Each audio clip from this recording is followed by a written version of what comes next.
my daughter. She's growing up, so she's beginning to understand things.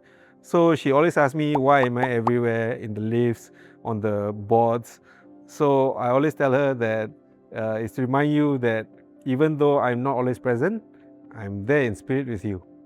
I think the most difficult part of being an MP is to manage your own personal time, especially your time with your family. There are many demands on your time and your concentration. I am not as present with my family as I would like to be, especially since most of the time taken is during the evenings and during the weekends. A lot more people recognize me now, and I think it's good to finally have maybe a platform to have all your policy ideas and to be able to bring it up in Parliament. The most difficult thing about being an MP is that your time really becomes inverted, and in two ways. First, your people are in your constituency tend to be around in the evenings, so you have more flexibility in the daytime, but in the evenings you have to schedule your meet the people sessions, your house visits, your market walks, your estate visits, etc. And also, your weekends become your work days. The most unexpected thing about Parliament is, you have about 10 to 15 people sitting directly opposite you. And it often feels like they're looking directly at you, but they're not. There's actually a TV screen above your head.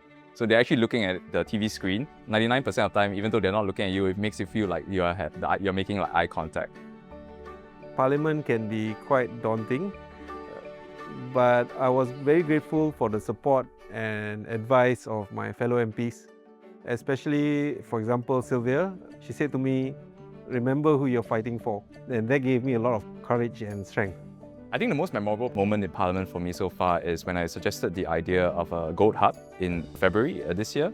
And I think 6 weeks later, MAS came up with a plan for Singapore to build certain capabilities in goat that were aligned with what I had proposed. Now, I'm not saying I'm claiming credit for that, but it's good to see that we are aligned on certain strategic directions. The most meaningful experience I had in Parliament was when I spoke on the budget debate, and I spoke briefly on the importance and heritage of Kampung Glam, and that was very important to me because I share many memories with my late father in the area, so it was very significant to me.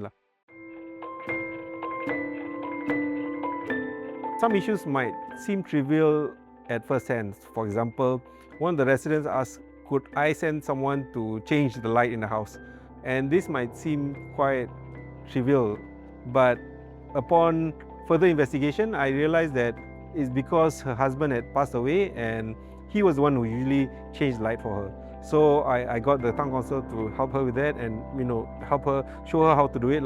So I think it's always important to look beyond the first contact and see what is actually the issue. Some residents come with policy feedback, and that's a bit more unusual at MPS. So for instance, one thing that sticks in my mind is the lack of equivalent tax treatment between EVs and ICE vehicles. And for those, usually I try to write for them as an MP letter first, and if the answer I think merits further investigation, I may consider raising it in Parliament itself.